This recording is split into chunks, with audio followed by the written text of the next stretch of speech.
voice and let me sing, always only for my King. Take my lips and let them be filled with messages from thee.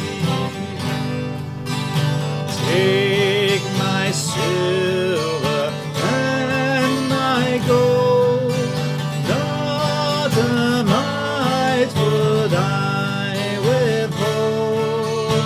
Take my intellect and use every part as thou shalt choose. Take my will and make it thine. It shall be no longer mine.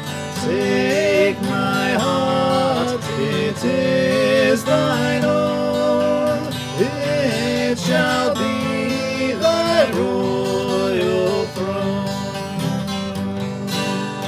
Take my love, my Lord, I pour at thy feet its treasure store. Take myself, and I will be ever only all for thee. An important and a convicting prayer as we start Tuesday the 5th of April. Take our lives and let them be consecrated, Lord, to thee. And you may not have done that very well yesterday, but today is a new day of knowing the Lord God, Father, Son, and Spirit, living for him, knowing his forgiveness, his sustaining, and living the life of holiness in a world which has lost its way. Enter the church, enter us. Let's show people Christ, but to do that, we've got to know him and enjoy him ourselves. So welcome in as we read his word this morning in the morning Bible hour, where we read the Bible for an hour in the morning.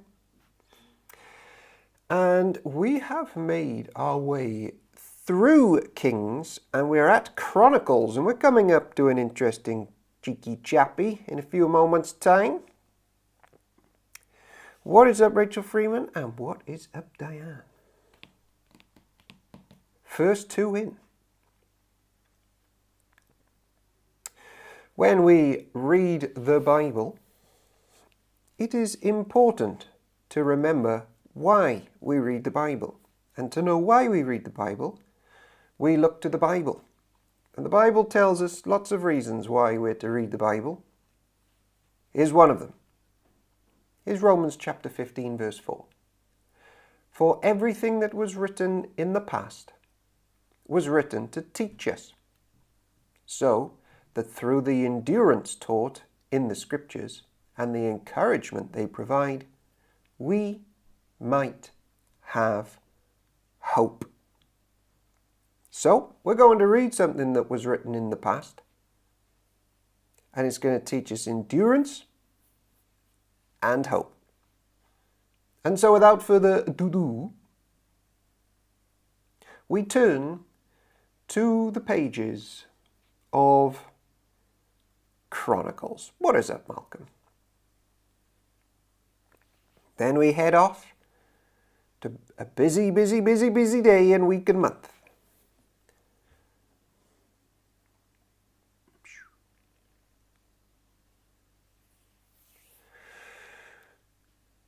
If you are not following the Bible on the screen but your own version, then we are in 1 Chronicles 4.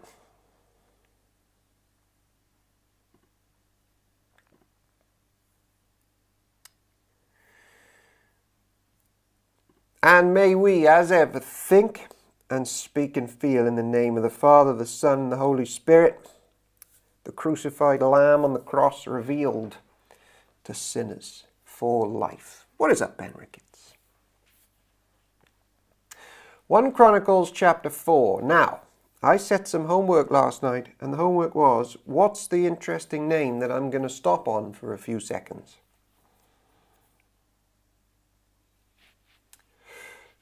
The descendants of Judah were Perez, Hezron, Carmi, Hur, and Shobal. Shobal's son Reir was the father of Jahath. Jahath was the father of Ahumai and Lahad. These were the families of the Zorathites. The descendants of Etam were Jezreel, Ishma, Idbash, their sister Hazelelponi, Penuel, the father of Giddo, and Ezer, the father of Husha. What is up, Jonty? Owen, I'm her. Wow. My. Things have changed, Jonty. These were the descendants of Hur, the firstborn of Ephrath,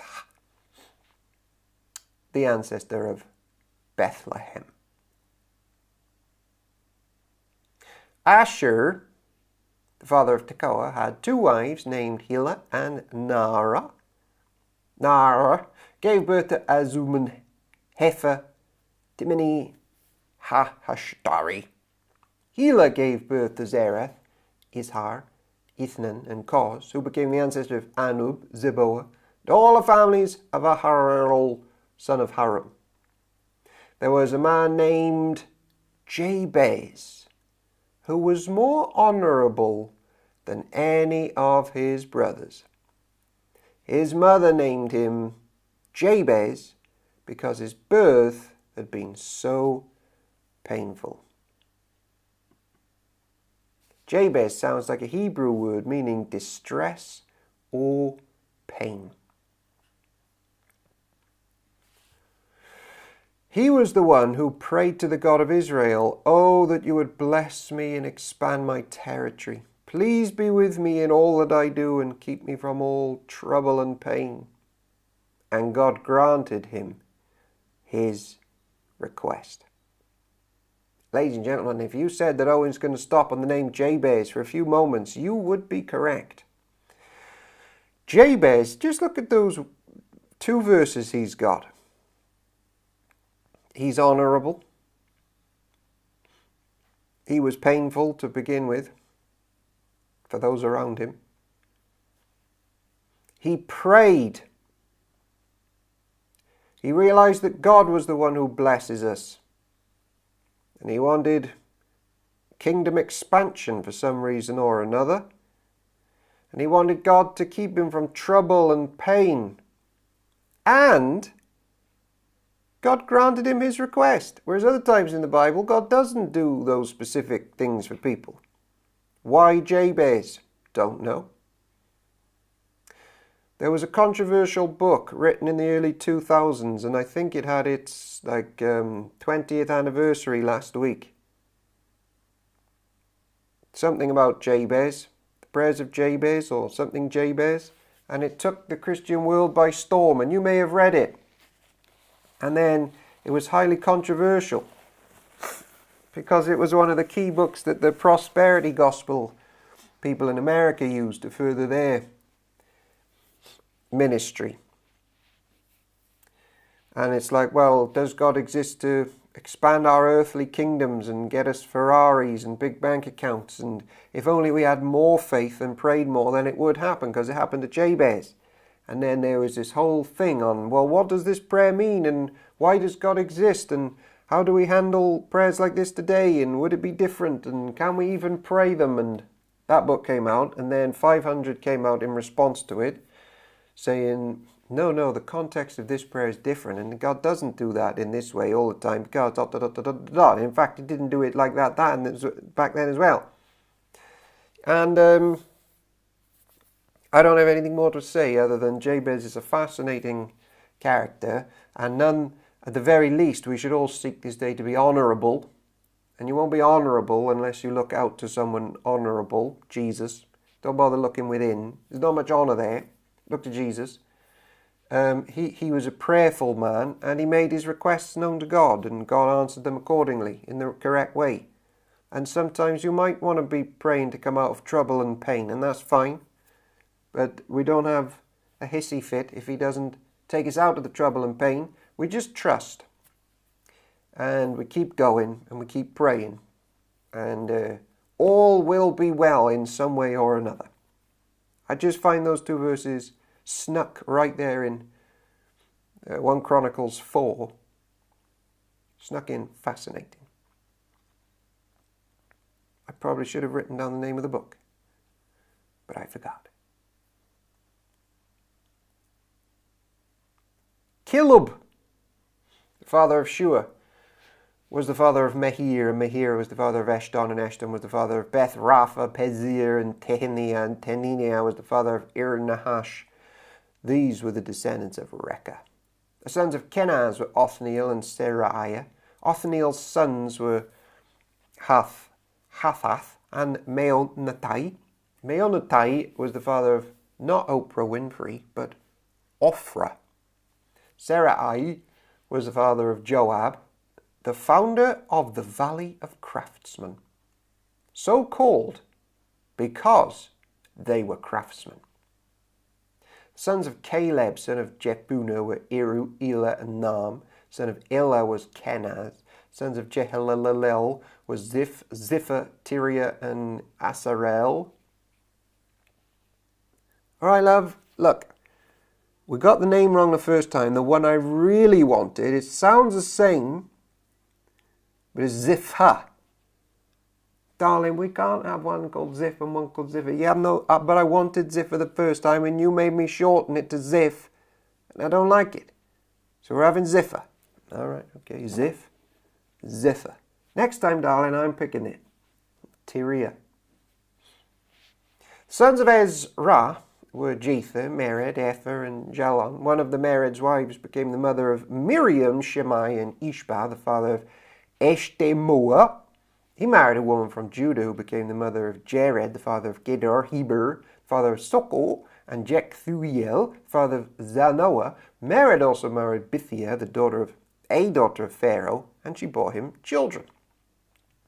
Hodiah's wife was the sister of Naham. One of her sons was the father of Gillah, the Garmite, and another was the father of Eshtemoa, the Makathite. The sons of Shimon were Amnon, Rina, Ben, there's a Ben in chat, Ben Hanan, and Tilon. The descendants of Ishi were Zoeth, and Ben, Zoeth. Shelah was one of Judah's sons. The descendants of Shelah were the father of Lecah, Lada, the father of Marishah. The families of the linen workers of Beth Ashbir, Joachim, the men of Kozbah, and Joaph and Seraph, who ruled over Merab and Jeshubi-Lehem. These names all come from the ancient records. They were the pottery makers who lived in Nataim and Gidara, and they lived there and worked for the king. The sons of Simeon were Jemuel, Jamin, Jareb, Zoar, and Shaul. The descendants of Shaul were Shalom, Mibsam, and Mishma. The descendants of Mishma were Hamuel, Zakur, and Shibai. Shimei had 16 sons and 6 daughters, but none of his brothers had large families, so Simeon's tribe never grew as large as the tribe of Judah. They lived in Beersheba, Moladah, Hazar-Shual, Bilhah, Izim, Dolad, Bethuel, Hormah, Ziklag, Beth Makaboa, Hazar-Suzim, Beth Biri, and Shairim. These towns were under their control until the time of King David. Their descendants also lived in Etam, Ain, Rimmon, Tokan, and Ashan, 5 towns and their surrounding villages as far away as Baalath. This was their territory, and these names are listed in their genealogical records. Other descendants of Simeon included Meshobab, Jamlech, Joshah, son of Amaziah, Joel, Jehu, son of Joshabiah, son of Seraiah, son of Isiel, Eleonor, Jekobah, Jeshoahiah, Asir, Adiel, Jezimil, Benaniah, and Ziza, son of Shipi, son of Alon, son of Jedaiah, son of Shimri, son of Shemaiah. Ladies and gentlemen, these were the names of some of the leaders of Simeon's wealthy clans. Their families grew and they travelled to the region of Gerar in the east part of the valley. seeking pasture land for their flocks. They found lush pastures there, and the land was spacious, quiet, and peaceful. Is our names, tenses, Owen? Are our names, that's not a tense, plurals, grouplets, couplets? Are our names written in the Lamb's Book of Life? We all will have a little sentence somewhere. Did evil in the sight of the Lord, did good in the sight of the Lord. The records are being written. I didn't know you spoke in tongues. Some of Hans' descendants had been living in that region, but during the reign of King Hezekiah of Judah, these leaders of Simeon invaded the region and completely destroyed the homes of the descendants of Ham and of the Meunites. No trace of them remains today. They killed everyone who lived there and took the land for themselves because they wanted its good pasture land for their flocks. 500 of these invaders from the tribe of Simeon went to Mount Seir, led by Pelatiah, Neriah, Rephaiah, and Uzziel, the sons of Ishi. They destroyed the few Amalekites who had survived, and they have lived there ever since. So there you are, a little argy-bargy there between the people of the Lord. It is fascinating that in the book that God decided to hand down to the world, there are chapters and chapters of names.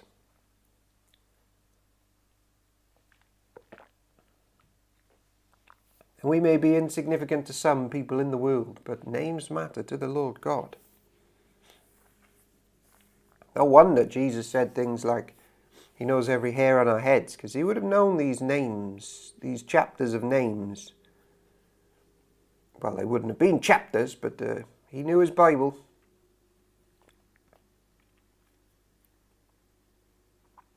One Chronicles 5, everybody. 1 Chronicles 5. The oldest son of Israel was Reuben. But since he dishonored his father by sleeping with one of his father's concubines, his birthright was given to the sons of his brother Joseph. For this reason, Reuben is not listed in the genealogical records as the firstborn son. The descendants of Judah became the most powerful tribe and provided a ruler for the nation, but the birthright belonged to Joseph.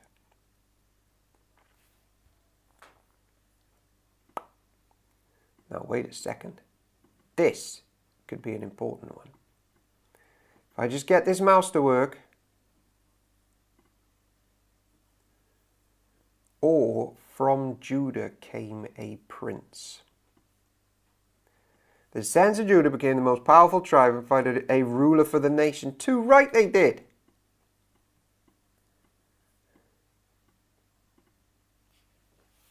What is that, Matthew Bunce?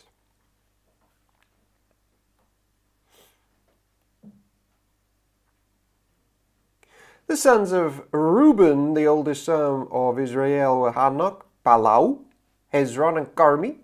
The descendants of Joel were Shemaiah, Gog, Shimi, Micah, Rael, Baal, and Bera.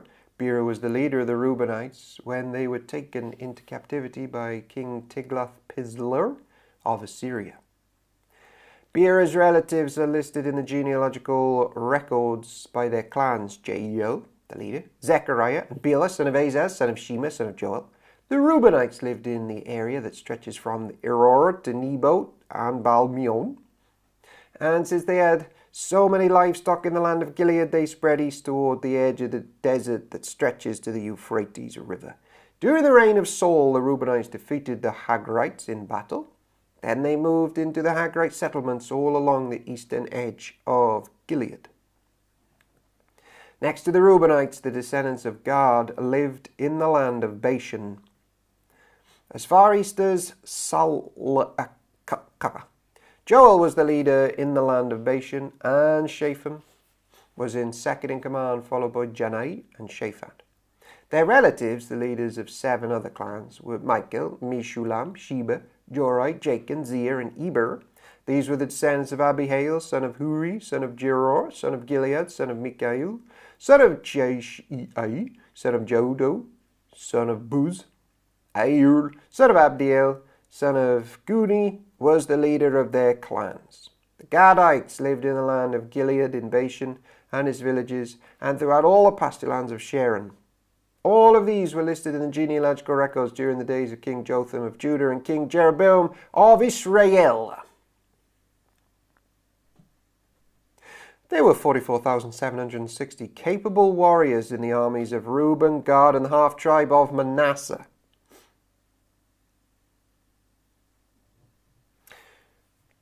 They are all skilled in combat and armed with shields, swords, and bows. They waged war against the Hagrites, the Jedurites, and the Nephishites, and the Nodabites. They cried out to God during the battle, and he answered their prayer because they trusted in him. Ladies and gentlemen, if these things are written for our hope, as Romans says, that we read at the start, they won a battle because they trusted in him.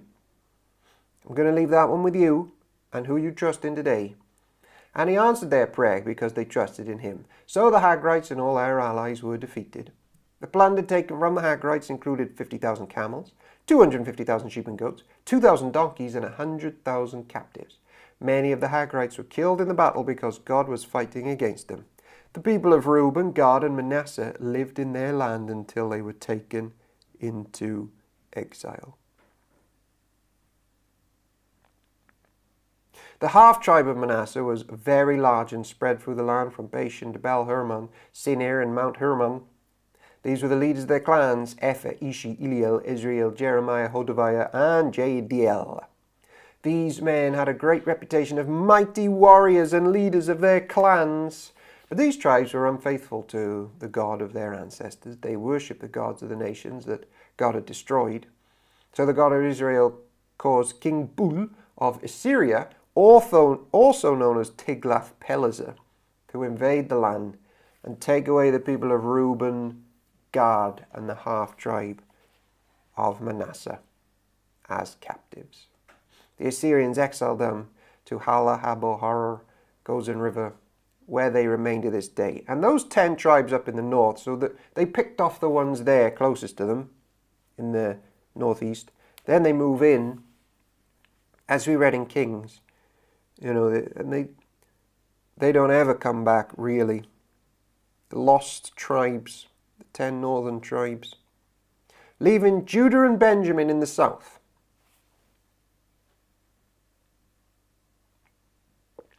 They get done by the Babylonians. It's all a bit of a mess. Then they go back and try and rebuild things. It's not quite the same. Then Jesus comes and sorts them all out. Except they reject him.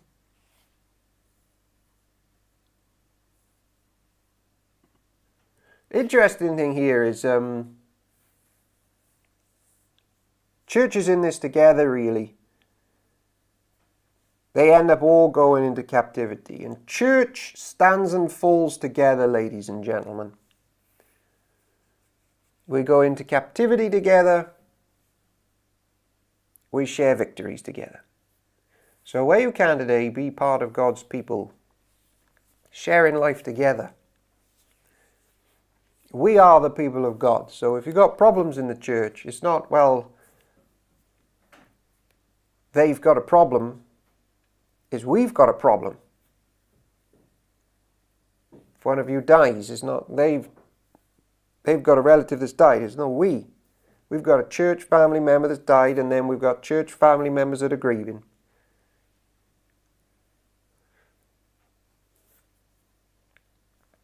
The sons of Levi were Gershon, Kohath, and Merari. The descendants of Kohath included Amram, Issachar, Hebron, and Uzziel. The children of Amram were Aaron, Moses, and Miriam.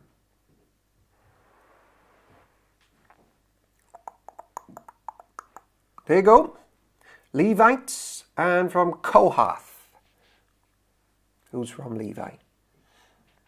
Sons of Aaron were Nadab, Abihu, Eleazar, and Ithamar. Eleazar was the father of Phinehas. Phinehas was the father of Ishbua. Abishua was the father of Buki. Buki was the father of Uzi. Uzi was the father of Zeriah. Zeriah was the father of Marioth. Marioth was the father of Amariah. Amariah was the father of Ahitub. Ahitub was the father of Zadok. Zadok was the father of Ahimaaz. Ahimaaz was the father of Azariah. Azariah was the father of Johanan. Johanan was the father of Azariah, the high priest at the temple built by Solomon in Jerusalem. Azariah was the father of Amariah. Amariah was the father of Ahitub. Ahitub was the father of Zadok. Zadok was the father of Shallum. Shallum was the father of Hilkiah. Hilkiah was the father of Azariah. Azariah was the father of Seraiah. Seraiah was the father of Jehozadak, who went into exile when the Lord sent the people of Judah and Jerusalem into captivity under Nebuchadnezzar. There go the bottom ones. To Babylon. The sons of Levi were Gershon, Kohath, and Merari. The sons of Gershon included Libni, Shimei. The sons of Kohath included Amram, Ither, Hebron, and Uziel. The sons of Merari included Mali and Mushi. Following with the Levite clans listed according to the ancestral descent. The sons of Gershon including Libni, Jahath, Zimna, Joah, Iddo, Zeru, and Jetheriah. The sons of Kohath included Aminadab, Korah, Asir, Elkanah, Abiasaph, Asir, Tahath, Uriel, Uzziah, and Shaul. The sons of Elkanah included Amasai, Ahimoth, Elkanah, Zophah, Nahath, Eliab, Jehoram, Elkanah, and Samuel. The sons of Samuel were Joel the older and Abijah the second. The descendants of Merari included Mali, Libni, Shimi, Uzzah, Shimi, Haggai, and Isaiah. Ooh, the temple musicians. We've got a few temple musicians in Park End. Look, names written in the book of life, or at least the book of Chronicles. David assigned the following men to lead the music at the house of the Lord after the ark was placed there. They ministered with music at the tabernacle until Solomon built the temple of the Lord in Jerusalem. They carried out their work, following all the regulations handed down to them. These are the men who served along with their sons. Heman, the musician, was from the clan of Kohath. His genealogy was traced back to Joel, Samuel, Elkanah, Jehoram, Eliel, Toah, Zuph, Elkanah, Mahada, Amasai, Elkanah, Joel, Azariah, Zephaniah, Tahath, Asir, Abiazar, Korah, Isha, Kohath, Levi, and Israel. Can you go back to where the sons of Levi was, because I missed it. You missed the sons of Levi? Yeah. I can't reread the sons of Levi. Look at all these. This is crazy, man.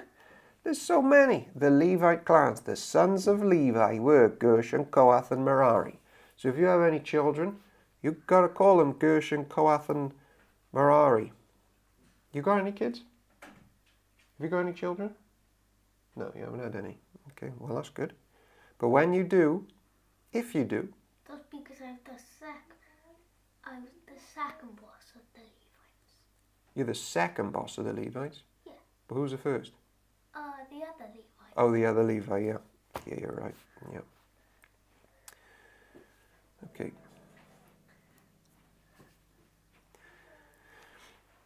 All right. Heman's first assistant was Asaph from the clan of Gershon. Asaph's genealogy was traced back through Berechiah, Shimei, Michael, Beziah, Melchijah, Ithni, Zerah, Adiah, Ethan, Zimah, Shimei, Jahath, Gershon, and Levi. Heman's second assistant was Ethan from the clan of Merari. Ethan's genealogy was traced back through Kishi, Ibdi, Maluk, Hish, Abiah, Amaziah, Hilkiah, Amzi, Bani, Shema, Mali, Mushi, Merari, and Levi. There you go. Any musicians out there who play in church, you literally get a chunk of the Bible written about you. These things matter.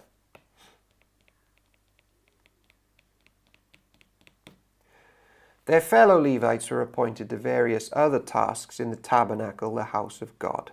But, you know, Who wants to get into that? The main thing is that they were musicians. Obviously, they just call the other stuff other tasks. Only Aaron and his descendants served as priests. They presented the offerings on the altar of burnt offering and the altar of incense, and they performed all the other duties related to the most holy place. They made atonement for Israel by doing everything that Moses, the servant of God, had commanded them. Perhaps not everything.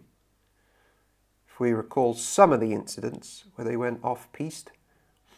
The descendants of Aaron were Eleazar, Phinehas, Abishua, Buki, Uzi, Zerahiah, Maraaioth, Amariah, Ahitub, Zadok, and Ahimaaz. This is the record of the towns and territory assigned by means of sacred lots to the descendants of Aaron, who were from the clan of Kohath. Hold on, everybody. Let me just make a note.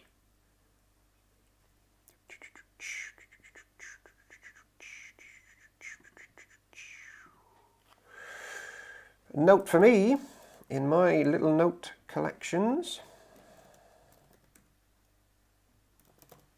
Okay, I'm done.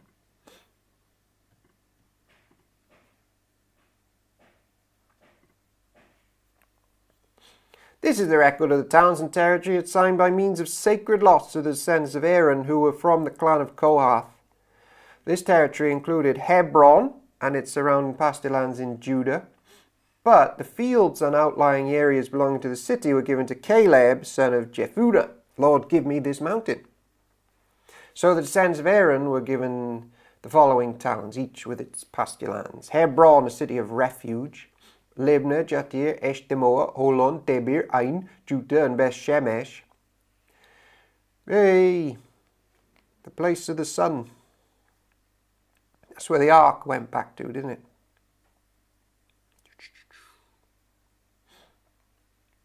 Into a field belonging to a man called Jesus. And from the territory of Benjamin they were given Gibeon, Geba, Alamoth, Anathoth, each with its pasture lands. So 13 towns were given to the descendants of Aaron. The remaining descendants of Kohath received 10 towns from the territory of the half-tribe of Manasseh by means of sacred lots. The descendants of Gershon received by sacred lots 13 towns from the territories of Issachar, Asher, Naphtali, and from the Bashan area of Manasseh east of the Jordan. The descendants of Merari received by sacred lots 12 towns from the territories of Reuben, Gad, and Zebulun. So the people of Israel assigned all these towns and pasture lands to the Levites.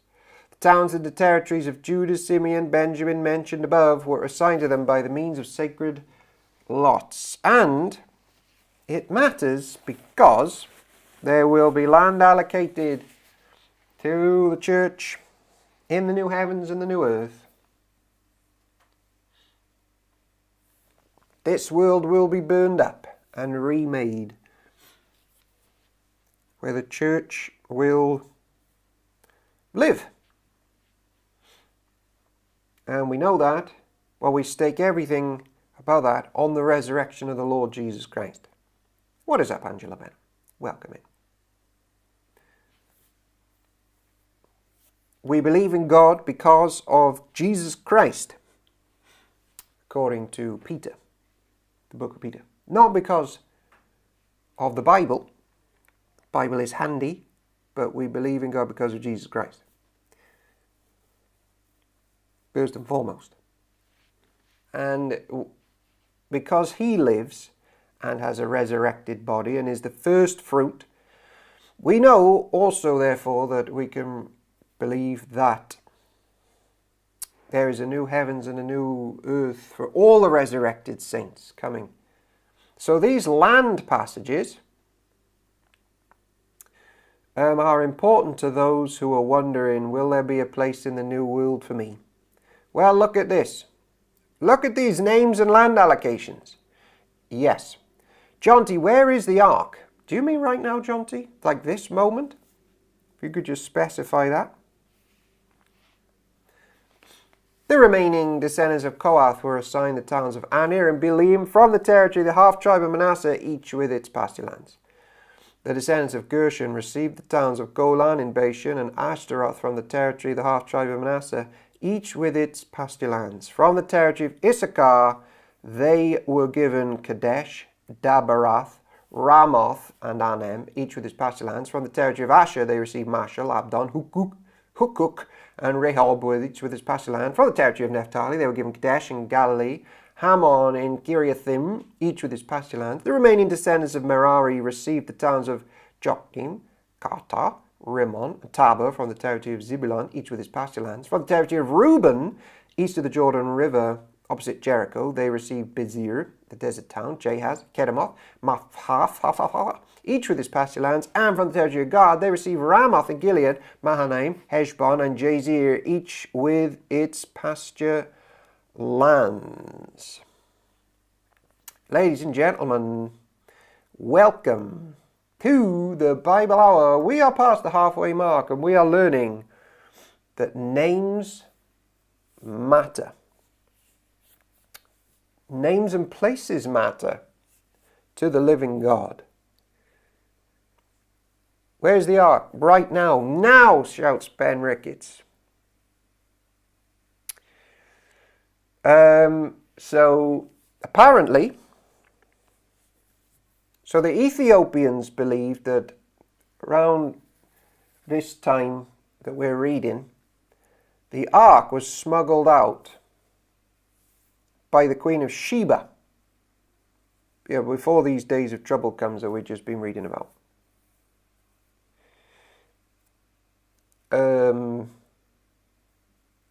Now people believe that it's in the monastery of the Church of Our Lady of Mount Zion in Ethiopia, guarded by a monk who will die guarding it, and then he will be replaced by another monk who will live there guarding it.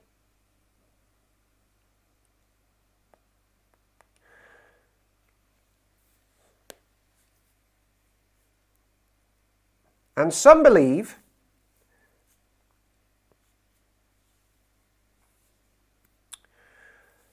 that the ark was a picture of Mary, who would be born after the chapters that we're reading now. And therefore the ark was always present with Jesus, because the ark of the new covenant is Mary.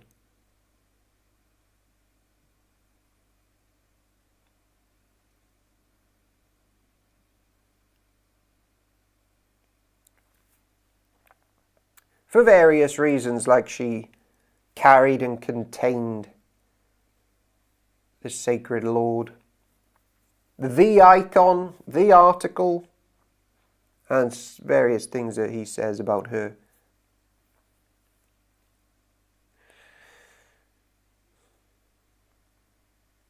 And Hebrews 9 refers to the ark being in the sanctuary in the past tense, despite the temple not being destroyed yet. So most people think that it got smuggled out and now it's in Ethiopia. Hey man, I wouldn't put my life on it, but I don't necessarily think it's made up either. If any of you got the Apocrypha, you can read about some of the activities of the ark and what happened to it in 2 Maccabees 2. Because there it goes into how Jeremiah got involved with smuggling the ark into a cave.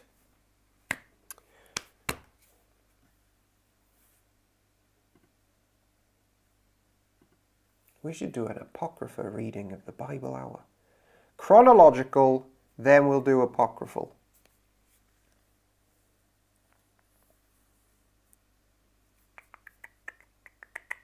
1 Chronicles 7. Here's Matthew Henry. Here is no account either of Zebulun or Dan. We can assign no reason why they only should be omitted, but it is the disgrace of the tribe of Dan that idolatry began in that colony which fixed in Laish and called it Dan, Judges 18, and there one of the golden calves was set up by Jeroboam. Dan is omitted. In Revelation 7, men became abominable when they forsook the worship of the true God for any creature object. So Matthew Henry thinks the two tribes are omitted here because they went so far down into idolatry and never really returned. What do I think is most likely? I got no reason to not think it's in Ethiopia. Maybe one day I'll try and smuggle myself in and take a little selfie with it. But I don't think it's as important to us as it would have been if we were in the Old Testament church. So I'm quite content to be thankful for Mary, who contained the Son of God and was ever before him on his earthly pilgrimage, and get excited about the throne in heaven and the world to come.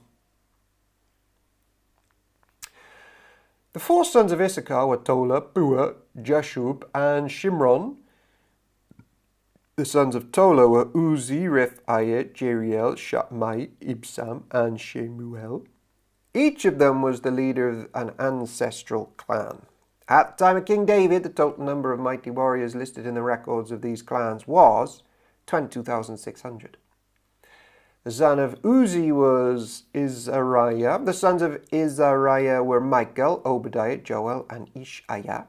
These five became the leaders of clans. All of them had many wives and many sons. The total number of men available for military service among the descendants was 36,000. Oh, in Indiana Jones, Bastogne, you know it.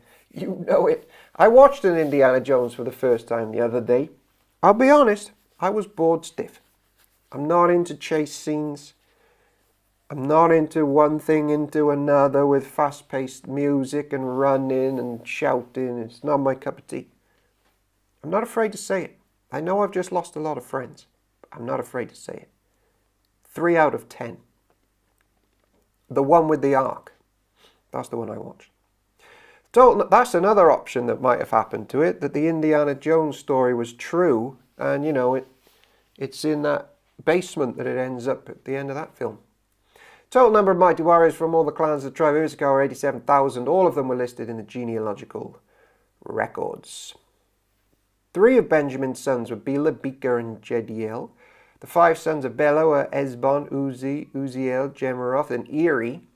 Each of them was the leader of an ancestral clan. Total number of mighty warriors from these clans were 22,034 as listed in their genealogical records. Good when we were kids though. Just before my time, thank you, Rachel. What is up, Cat West, and welcome in to the Bible Hour. The sons of Becher were Jeremiah, Zemira, Joash, Eleazar, Elionai, Omri, Jeremoth, Abijah, Ananoth, and Alameth.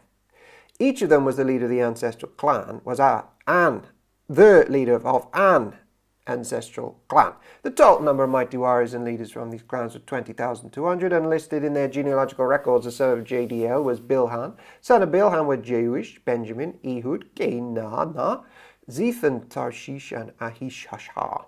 Each of them was the leader of an ancestral clan. From these clans, the total number of mighty warriors ready for war was 70,200. The sons of were Shupim and Hupim.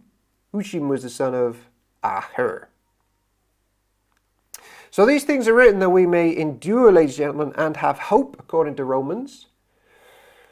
Lots of reasons to have hope when we read about the names of essentially nobodies. Nobodies in the eyes of the pagan world, but they make their way into the Bible. Especially those musicians.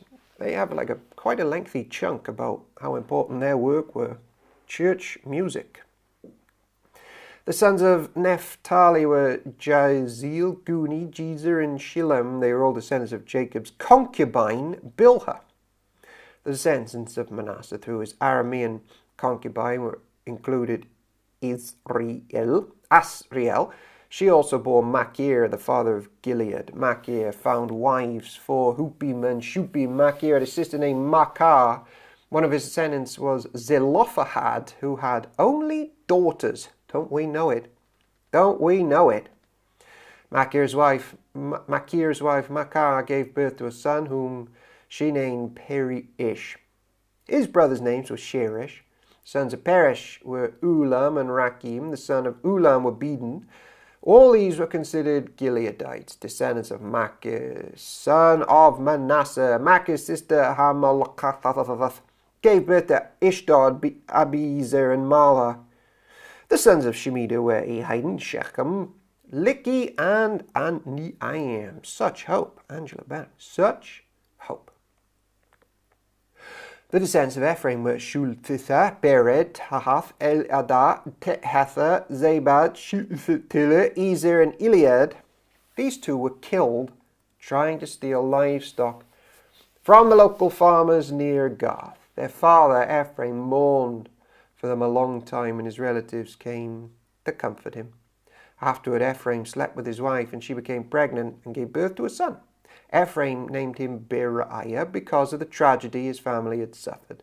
He had a daughter named Shira. She built the towns of Lower and Upper Beth Horon and Uzin Shira. A hard grafting lady. Building towns. The descendants of Ephraim included Ripha, Resheph, Tela, Tean, Laden, Amihud, Elishama, Nun, and Joshua. The descendants of Ephraim lived in the territory that included Bethel and its surrounding towns in the south, Naran to the east, Gezer and its villages to the west, and Shechem and its surrounding villages to the north as far as Ayah and its towns. Along the border of Manasseh were the towns of Bethshan, Tanach, Megiddo, Dor, and their surrounding villages. The descendants of Joseph, son of Israel, lived in these towns. I'll tell you what, here's a question. In funerals of Christians, why don't we read just the first 8 chapters of Chronicles? Why don't we ever do that? All about names and lands and how people matter and the world that's going to come that this little section of land was a picture of. We should just read these chapters and everyone will get excited. But don't ask me to do it because I can't pronounce their names. The sons of Asher were Imnah, Ishva, Ishvi, and Beriah. They had a sister named Serah. The sons of Beriah were Heber and Malachiel, the father of Birziath. The sons of Heber were Japhlet, Shomer, and Hotham.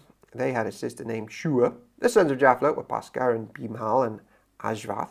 The sons of Shomer were Ahi, Roga, Huba, and Aram. The sons of his brother Helam were Zophah, Imnah, Shelesh, and Amal.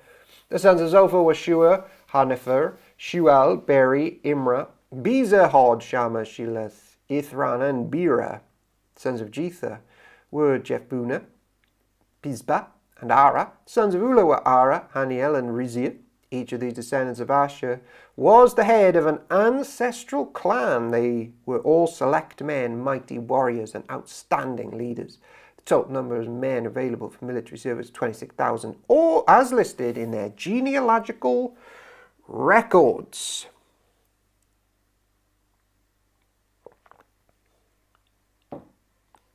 Many great and mighty nations were upon the earth back in these days. Many illustrious men and women whose names are now wholly forgotten, while the names of the multitudes of the children of Israel of God are here kept in everlasting remembrance. The memory of the just is blessed. Benjamin's first son was Bela, the second was Ashbel, the third was Aharah, the fourth was Noah, and the fifth was Rapha. The sons of Bela were Ader, Gera, Abihud, Abishua, Naaman, Ahoa, Gera, Shephufun, and Huram. The sons of Ehud, leaders of the clans living at Geba, were exiled to Manahath. Ehud's sons were Naaman, Ahijah, and Gera. Gera, who led them into exile, was the father of Uzzah and Ahihud. After Shaharaim divorced his wives, Hushim and Bara, he had children in the land of Moab. His wife Hodesh gave birth to Jobab, Zibiah, Misha, Malcolm, Jeuz, Zakiah, and Mirmah. These sons all became the leaders of clans. Shaharaim's wife Hushim had already given birth to Abitub and Elpal. The sons of Elpal were Eber, Misham, Shemed, who built the towns of Ono and Lod and their nearby villages. Beriah and Shema, they were the leaders of the clans living in Aijalon, and they drove out the inhabitants of Gath. Ahio, Shashak, Jeremoth, Ziddah, Arad, Eder, Michael. Michael. Ishbak, it's just funny that Michael's there in the name of unpronounceable words. Ishbak, Joah, the sons of Beriah, Zedebiah, Matshulam, Hizki, Heber, Ishmerai, Izaleh, Jobab were the sons of Ilpel, Jakim, Zikri, Zabdi, Ilion, Ziliath, Iliel, Adair, Beriah, Shimra were the sons of Shimi, Isban, Eber, Eliel, Abdam, Zikri, Hananiah, Elam, Adnatotadijah, Ifdaya, and Peniel were the sons of Shashak. Shamsharai, Sherariah, Athaliah. Oh, Athaliah. Jerisha, Elijah, and Zikri were the sons of Jeroham. These were the leaders of the ancestral clans. They were listed in the genealogical records, and they all lived in Jerusalem. The family of Saul. Jeiel, father of Gibeon, lived in the town of Gibeon. His wife named was Maacah, and his oldest son named Abdon. Jeiel's other sons were Zu, Kish, Baal, Ner, Nadab, Gedor, Ahio, Zechariah, and Mikloth, who was the father of Shimeam. All these families lived near each other in Jerusalem. Ner was the father of Kish. Kish was the father of Saul. Saul was the father of Jonathan, Mixur, Abinadab, and Eshbal. Jonathan was the father of Meribal. Meribal was the father of Micah. Micah was the father of Pithon, Melach, Terah, and Ahaz. Ahaz was the father of Jeddah. Jeddah was the father of Elameth, Ismavith, and Zimri. Zimri was the father of Mosa. Mosa was the father of Biniah. Biniah was the father of Riphiah. Riphiah was the father of Elishia. Eleazar was the father of Azel. Azel had 6 sons: Azikam, Bakaru, Ishmael, Sheariah, Obadiah, and Hanan. These were the sons of Azel. Azel's brother Ashak had 3 sons. The first was Ulam, the second was Jewish, the third was Eliphelet. Ulam's sons were all mighty warriors and expert archers. They had many sons and grandsons, 150 in all. All these were descendants of Benjamin.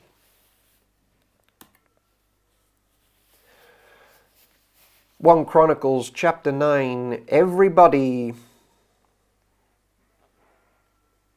This chapter, expresses that one end of recording all these genealogies was to direct the Jews when they returned out of captivity with whom to unite and where to reside. I tell you what, Matthew Henry doesn't write easy sentences. In Owen language, once you get back to the land, this will tell you what's yours and who belongs to you. Buckaroo, that's a game, isn't it? I think the Buckaroo game was based on that descendant. They're right there.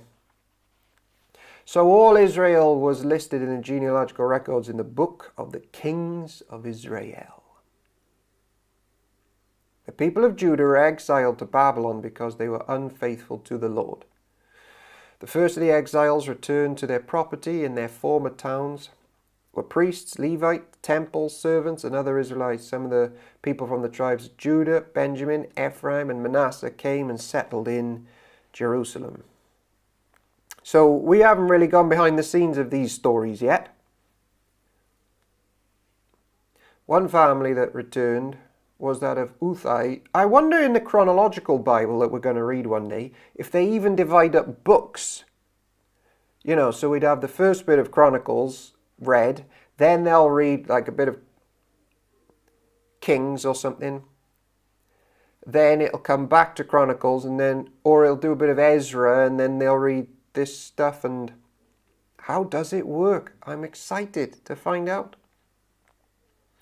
Some of the people of the tribes of Judah, Benjamin, Ephraim, and Manasseh came and settled in Jerusalem. One family that returned was that of Uthai, son of Ammihud, son of Omri, son of Imri, son of Bani, and the son of Perez, son of Judah. Others returned from the Shilonite clan, including Azariah, the oldest, and his sons. From the Zerah clan, Jeuel returned with his relatives. In all, 690 families from the tribe of Judah returned. From the tribe of Benjamin came Salu, son of Meshulam, son of Hodaviah, son of Hesur, Ibionah, son of Joram, Elah, son of Uzi, son of Mikri, and Meshulam, son of Shephatiah, son of Reuel, son of Abnijah. These men were all leaders of clans, and they were listed in their genealogical records. In all, 956 families from the tribe of Benjamin returned. Among the priests who returned were Jedaiah, Jehoiarib, Jachin, Azariah son of Hilkiah, son of Meshulam, son of Zadok, son of Meriathoth, son of Ahitub. Azariah was the chief officer of the house of God. Other returning priests were Adaiah, son of Jeroham, son of Pashur, son of Milkijah, and Maasah, son of Adiel, son of Jezerah, son of Meshulam, son of Meshilemith, son of Immer. In all, 1,760 priests returned. They were the heads of the clans, of very able men. They were responsible for ministering at the house of God. So there's your preachers. Quite a lot of them came back. The Levites who returned... Priests and Levites both did a bit of ministry. So here are the non-priestly ministers. The Levites who returned were Shemaiah, son of Hashub, son of Azikam, son of Hashibiah, a descendant of Merari, Bakbakar, Heresh, Galal, Mattaniah, son of Micah, son of Zikri, son of Asaph, Obadiah, son of Shemaiah, son of Galal, son of Jeduthun, and Berechiah, son of Asa, son of Elkanah, who lived in the area of Netophah. The gatekeepers who returned were Shallum, Akub, Talman, Ahiman, and their relatives. Look, even the gatekeepers, get them in the list. They matter. Shallum was the chief gatekeeper. Prior to this time, they were responsible for the king's gate on the east side. These men served as gatekeepers for the camps of the Levites. Shallum was the son of Korah. Angel Benham, I'm going on the ward now. Diolch and bye. See you again. God bless. I love. Our name's so precious and known by God. Thank you very much for dropping by. God willing, we will see you soon. Shallum was the son of Korah, a descendant of Abi-Isaph, from the clan of Korah. He and his relatives, the Korahites, were responsible for guarding the entrance to the sanctuary, just as their ancestors had guarded the tabernacle in the camp of the Lord. Phinehas, son of Eleazar, had been in charge of the gatekeepers in earlier times, and the Lord had been with him. And later Zechariah, son of Meshelemiah, was responsible for guarding the entrance to the tabernacle. In all, there were 212 gatekeepers in those days, and they were listed according to the genealogies in their villages. David and Samuel the seer had appointed their ancestors because they were reliable men. These gatekeepers and the descendants, by their divisions, were responsible for guarding the entrance to the house of the Lord, when that house was a tent. The gatekeepers were stationed in all four sides, east, west, north, and south. Their relatives in the village came regularly to share their duties for 7-day periods.